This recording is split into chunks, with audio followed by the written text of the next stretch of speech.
Hi guys, welcome and welcome back to my channel. My name is Tawanda and this is According to Tawanda. Over here, we sip and spill the tea on all things nursing, lifestyle, and money. In today's video, we are going to be spilling the tea on the cons of home health nursing. So, get you some popcorn, pour you your favorite beverage, and get you some paper and pencil, because here I go. The first one, and if you guys see me glancing away, it's because I made some bullet points. I don't want to forget anything, okay? But the first con that I am jumping out the gate with is driving. Driving. If you do not like to drive, home health nursing is not the area of nursing that you want to go into. Just skip it altogether. Get somebody else to do it. Home health is not for you if you don't like driving, okay? You as a visiting nurse will be driving from patient home to patient home throughout the day. So just skip it if driving is not for you. If you get into more of what is more considered like home care, where you're visiting a single patient, then that is something that you may want to, throw the driving away from. If you're just you're visiting a patient for an 8-hour shift, okay? Or if it's something that maybe you are doing part-time or PRN. Other than that, if you are considering home health as a full-time job, it's not for you if you don't like driving. Along with driving is traffic, okay? We have no control over the traffic. So if you don't like driving and if you don't like sitting in traffic, just skip it. The next one, weather conditions. Depending on your geographical area, weather can play a huge role in home care and doing home health and being a home health nurse. I live in the Midwest. We are colder more than warmer in most of our months. Our winters can last very, very long and they're very unpredictable, okay? We can go from sunshine to rain to snow all in the same day in the good old state of Illinois where I live at, okay? So depending on where you live, weather conditions can play a huge role in, your job as a home health nurse. Parking, honey. You can get to some areas where parking can be very challenging, especially if you don't have a smaller or compact vehicle. Parking can be a challenge, okay? You can get in areas where you have to pay for parking. You can go in patients that live in like condominium buildings and in like downtown areas and different things like that, and you have to pay for parking. In most cases, your job will reimburse you. Definitely that's something that you want to know about. Reimbursement as far as parking and things like that. In most cases, they will reimburse you, but do know the parking outside of even having to pay for parking can be very challenging depending on the area that a patient lives in. This we absolutely have no control over, nurses. We just don't. The patient's home and the cleanliness and sanitation of a patient's home. That is one of the main reasons. Fortunately, I have not been in, but throughout my nursing career, 2 to 3 homes that I just was like, ooh, thank God I don't have to go back. Or better yet, no, get somebody else to do that home right there, okay? I know of 2 for sure. One of them, it wasn't even the home. It was the refrigerator. I went in a patient's refrigerator one time to get insulin for him. Worst experience ever. But we have no control of a patient's home, their cleanliness, the sanitation of their home. So that's something you want to be very mindful of. You want to make sure proper hand washing, wearing foot covers, not taking extra equipment in different homes and different things like that.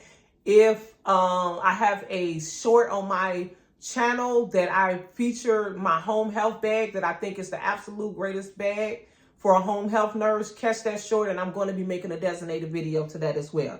Personalities, you just never know what you're going to get with a patient personality.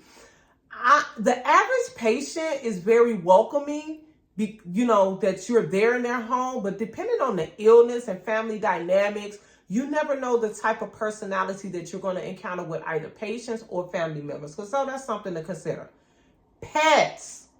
If you're not a pet person, this is something that you want to be aware of. People have pets. They have big pets. They have small pets. They have multiple pets. They have pets that they don't want to put away. People have pets. You need to know your facilities, the agency that you work for. You need to know the policy and procedure for pets, okay? Because it should be in their policy and procedure that they need to put their animals away when the clinician is there. So definitely be up on your facilities, your agency's policy and procedures in regards to pets. Safety, depending on geographical areas that you are assigned to, safety can be a concern. You know, some people have to go into some very unsafe neighborhoods. So you want to be very mindful of your surroundings. You may want to let people know where you're going.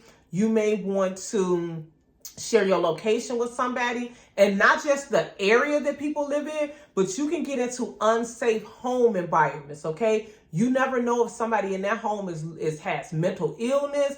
There was one time that I know I went into a home and there was definitely a domestic violence situation going on where I wanted to tell the wife to blink 2 times if you wanted me to call the police. I could hear the husband being very verbally abusive while I was standing on the front porch, okay? And I could see the fear. I've worked with patients, I have friends, and I know people that have been in domestic violence relationships. I know it when I see it. So along with just being in an unsafe neighborhood, you could get into an unsafe home environment itself. Smoking, like some people smoke, that may be an allergen for you, or it can get in your clothing and you have to go to see a CHF or a COPD patient, you know, before or after that. That's something that you want to be aware of. That's a common question that I do ask. I'm not really as bothered about smoke, but I don't like to smell like smoke, especially if I'm going to see another clinician. You usually, in your policy for your agency, they usually can tell, I mean, people probably won't do it, but they usually can tell that it's our policy that you not smoke 2 hours prior to the clinician coming. One thing you will see, and you'll see it especially a lot in my videos when I wear my head wrapped in like a scarf or a scrub or nurse cap, because I know one of those patients' home that I'm going to go into that day, I know either the patient or the family member smokes. So that is something that I will do because I have natural hair. We're not trying to wash this hair more times than we have to, okay? So I definitely don't want to have to come home and trying to get the smell of smoke out of my hair if I don't have to. So that is something you'll commonly see with me, where my head wrapped and my hair is not out if I knowingly know that I'm going into a smoker's home. Unpredictable workspaces, along with things not being sanitary. You may not have somewhere to just put your stuff in, honey. I'm telling you. Or I have been in homes where it wasn't that it wasn't clean. It wasn't that it wasn't sanitized, but you can get in very small, cramped bedrooms. You can get in very cluttered environments. Some people just like a lot of things, and you may have a challenge finding like where to place your barrier for your equipment and put your nurse bag and different things like that. So those are things that you want to become very resourceful in. The next one is very limited equipment and resources, especially during an initial starter care visit or the first couple of visits when patients are on wounds, they have wounds and need wound care supplies and different things like that. You may have to fake it till you make it. You may have to get very creative, pull that creativity out of you nurses and figure out how you're going to use what you got to get done what you need to get done until the patient gets supplies there. If I know that I'm going into a wound patient's home, it is very common for me to ask them, do they have the supplies that they need? A lot of patients have chronic wounds and they are aware of what they need and they don't need. So I may take extra this or extra that into their home if I knowingly know. So kind of get in the habit of asking those type of questions if they have the supplies that they need. And they will tell you that the hospital only gave me that, or I came home with the snip for that, or we have plenty of this. Okay, so that's something you want to be aware of. The next one is, you all already know, people are always complaining about the charting and documentation.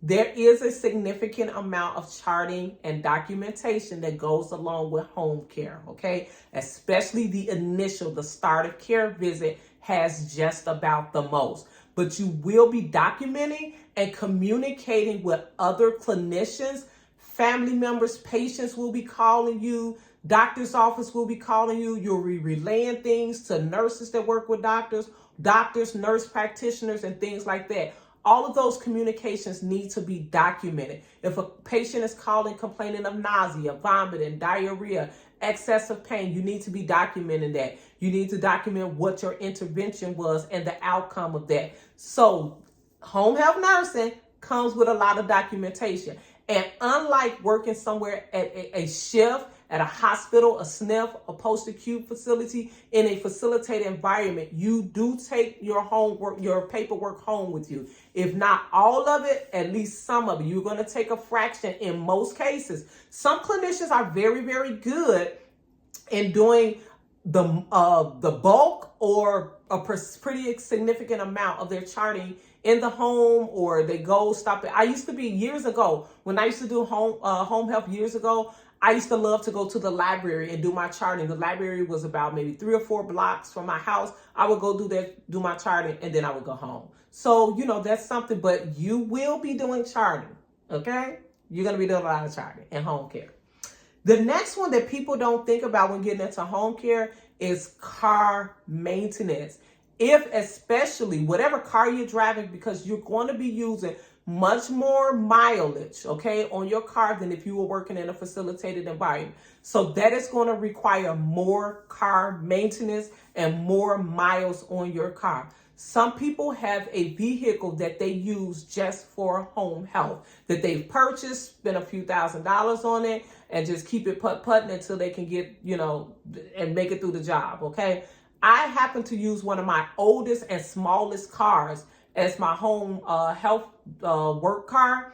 Takes very little gas, keep the maintenance up on it, but that's something that you want to know, that your vehicle, especially if you are using your main vehicle, honey, for a home health job, you can just shoot through miles in no time. You're going to be having more oil changes and different things like that. Tires, there's something that's just going to come with your job. You having a job that requires you to work. Some companies do provide vehicles for you to drive. That's something you can definitely look into if your company provides vehicles or different things like that. There was one occasion where I found out I was training someone, and my car, like literally when we got back to her car, because she was driving with me, my car I had this car problem, and the scheduler happened to call me to ask me a question, and I was like, girl, I'm gonna have to call you back because my car just went put. And so I guess she told somebody in the office. My manager called me because they was like, oh, we hear you having car trouble. And I was like, yeah, but I didn't think it was a big of a deal. They offered to either if I felt comfortable enough, to Uber me, because I was working the next day, to Uber me, to get a Uber driver to take me from patient to patient. Or if I wanted a private driver, they would get it, because they needed me to work, honey. They needed me out there. But only if I felt comfortable with doing. They would hire a service to take me from patient to patient.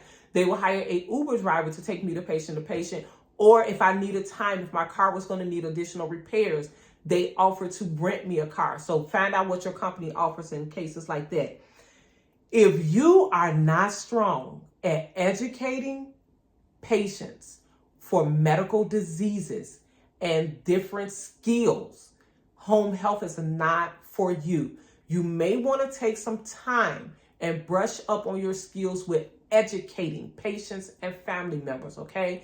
That is a significant, one of the main reasons that you are in that home is to perform a skill and to educate. That is something some people can take the time and brush up on it as you go. You can do that. As you get in disease process, you can do a little bit more extra homework until you're fluent in answering those questions for patients and family members. But if you are not a strong educator, or if you're not strong in skills, you may want to brush up on that before considering home care. Wound care. This is one I just want to throw out there. A lot of nurses do not like wound care. You are just going to do some wound care. pressure ulcers, venous stasis ulcers.